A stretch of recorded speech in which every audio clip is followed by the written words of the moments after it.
Look closely at David. He has come a long way from the exhausted worker hiding behind towering spreadsheets. In our previous breakdowns, we watched him escape the perception prison of hard work and actively change his daily signals. He now projects warmth, speaks up early in meetings, and carries himself with undeniable executive presence. His boss and his peers finally see him as a leader. But watch what happens as the annual promotion cycle approaches. David assumes the heavy lifting is over. He sits back and waits for his new reputation to automatically turn into a promotion. This is a massive hidden risk. Being seen as a leader is completely different from being actively chosen for the role.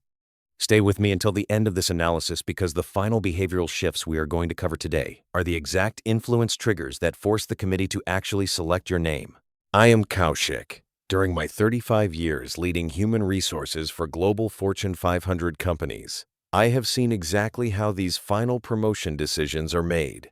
We have already established that the promotion committee meeting is just a rubber stamp. What actually happens in that room is a fierce battle of advocacy. You are not there to defend yourself. You rely entirely on your boss and other executives fighting for you against other highly qualified candidates. If you have not planted the right psychological seeds, your boss will not have the ammunition they need to win the room. David must apply the concept of third-party praise. When you brag about your own achievements, people naturally raise their defenses. It sounds arrogant. But when a respected colleague praises you, it is accepted as absolute truth. David stops trying to promote himself directly. Instead, he focuses on delivering excellent results on cross-team projects. He helps the director of marketing solve a massive data problem right before a major presentation and follows up to ensure they succeed. He does not ask for credit. He simply provides exceptional value. When the marketing director sits in the executive meeting later that week, they naturally bring up David's brilliant strategic mind. Now David has two senior leaders advocating for him, instead of one. Next, David must master the IKEA Effect. This is a cognitive bias where people place an irrationally high value on things they help build. If David simply hands a completed strategy to his boss will just say, "Thank you." There is no emotional attachment to the work. Instead, David brings the strategy when it is 90% complete. He presents the strong framework and then leaves a small gap on purpose. He says to his boss that this is what he has put together so far and asks what they think is the best way to handle the final section. The boss suggests a change. David listens and replies that their idea is exactly the missing piece. Because the boss now feels ownership over the project, they will defend it fiercely in the promotion committee and champion David in the process. David cannot use the exact same approach with everyone. He has to adapt his communication style to match the psychology of different leaders. With the chief financial officer who always focuses on numbers, David makes sure to bring clear data and charts.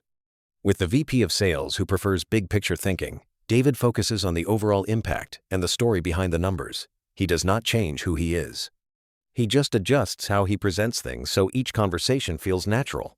By mirroring their specific communication styles, David bypasses their mental filters.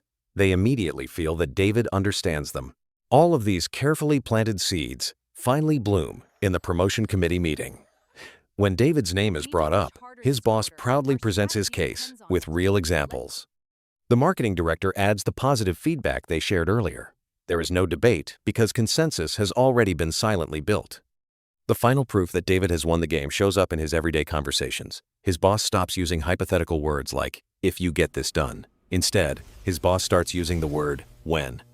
They say things like, "when you present this to the leadership team next quarter." That small word "change" is the ultimate psychological signal that the decision has already moved in his favor. David finally receives the official promotion letter. He realizes the entire journey was a masterclass in behavioral strategy. Let us put the complete picture together. Part 1 showed you why hard work alone often creates the wrong impressions. Part 2 gave you the daily changes to fix how people see you. Part 3 showed you how to turn those impressions into real advocacy, so leaders actively support your promotion. These 3 steps work together as a complete system. You now have the insider knowledge that most professionals never learn. The real question is whether you will actually use it. Drop a comment below and tell me which part of this series helped you the most. If you are a young professional between 22 and 35 looking to master these skills, check the description below to secure my book, The Burnout Fix, along with The Generational Bridge. You can also visit careerresumecoach.com to book a private consultation with me. Thank you for watching the full series.